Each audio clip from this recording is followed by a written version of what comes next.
The tighter you grip, the more slips away. Let go of excess control. Get back real stability and peace without the fight. Hey, welcome back to the Boundless Sovereign YouTube channel. Really glad to have you there. We are in the midst of our Dao De Ching series. Hey, if you could do us a favor, this is your first time finding us, please like and subscribe to the channel. It just helps us grow and get these videos out to more folks. So, hey, without further ado, chapter 53 of the Dao De Ching. This is a John Minford translation. Books originally by Lao Tzu. Brazen, Robbery. If with a scrap of true knowledge I walk on the road of the great Tao, deviations are all that I fear. The great Tao is broad and level highway, yet most prefer tracks and bypaths. The court seems well tended, but the fields are choked with weeds. The granaries bare. Fancy clothes and sharp swords are on show. Gluttonous feasting and drinking, material things in excess. This is brazen robbery. This is not the Tao.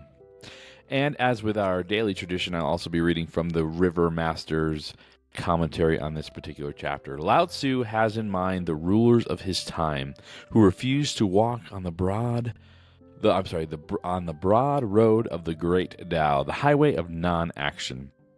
The foolish multitude prefer bypass. They prefer to walk down winding tracks, following deviations, false ideas of excellence. They do not have enough, while the ruler has too much. That is brazen robbery. This is Lao Tzu's passionate cry of protest.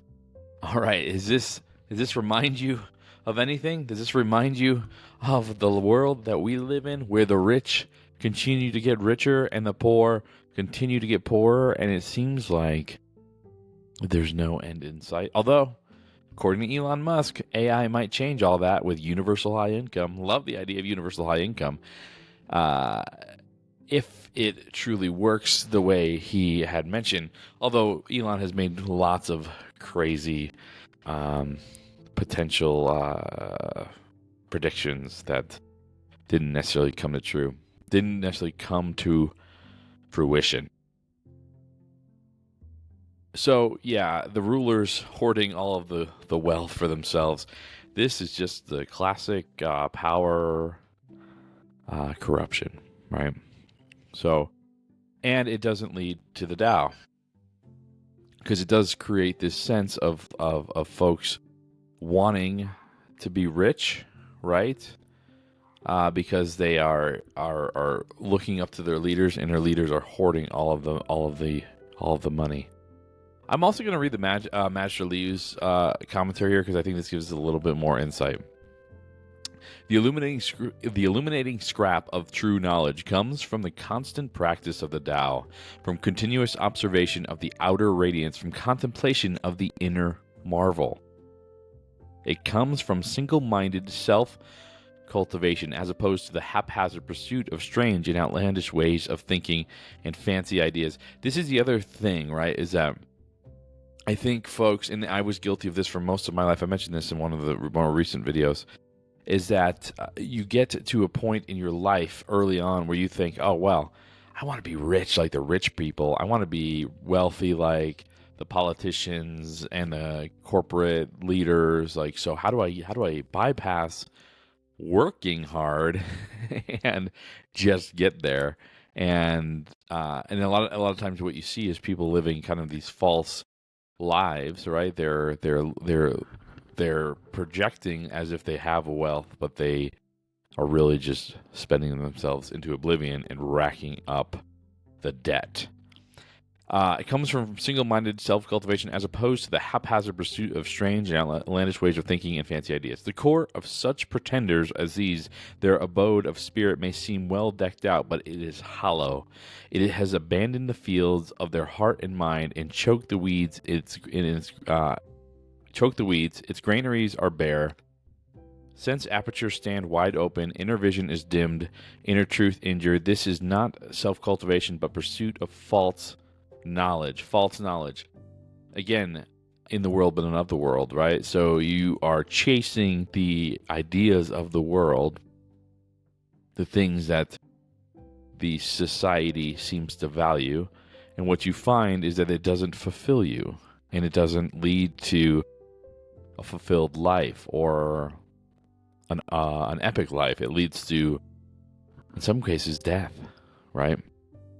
Death of the soul in some ways, right? And maybe that's not quite the right way to say it, but it's death of the passion, death of the joy and peace and love of life.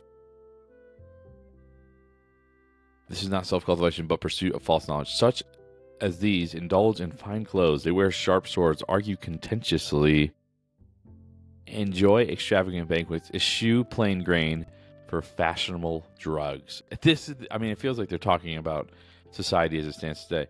They forget the root, hoping to attain the Tao through random conceits. These are robbers of the Tao. They are braggarts and thieves.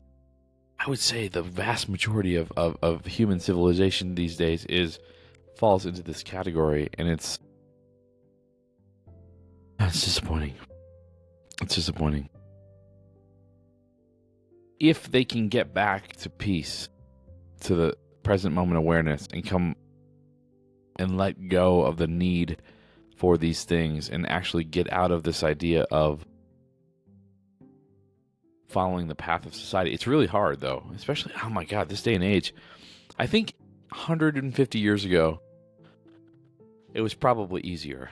News traveled slower. People were all living kind of their own lives, and it wasn't as drastic. It didn't feel as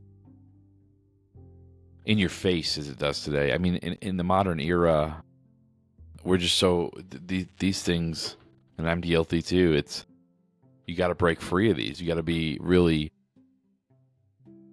conscious about your use and know when enough's enough, and know when you need to just wu-wei it, meditate, and get back to the root. The root. It's not easy. Not easy at all. What else? What else do we have here today? It's just, again, it's back to this idea of that to be a glutton, to take on too much of the material world actually leaves you empty inside, shallow, hollow, incomplete. And to eschew or to turn away from this overindulgence of materialism leads to all of the great things that life has to offer. Peace, love, and joy. I wish I could explain to you or express to you how being in the moment and not chasing materialism just feels so much better. Feels complete. Feels like the answer. Anyways, this one's a short one. If this resonated with you, please like and subscribe to the channel as always. Again, this is a Boundless Sovereign YouTube channel. This was chapter 53 of the Dao De Ching. We'll be jumping into chapter 54 here in the next episode, so join us in our continued series on the Dao De Ching.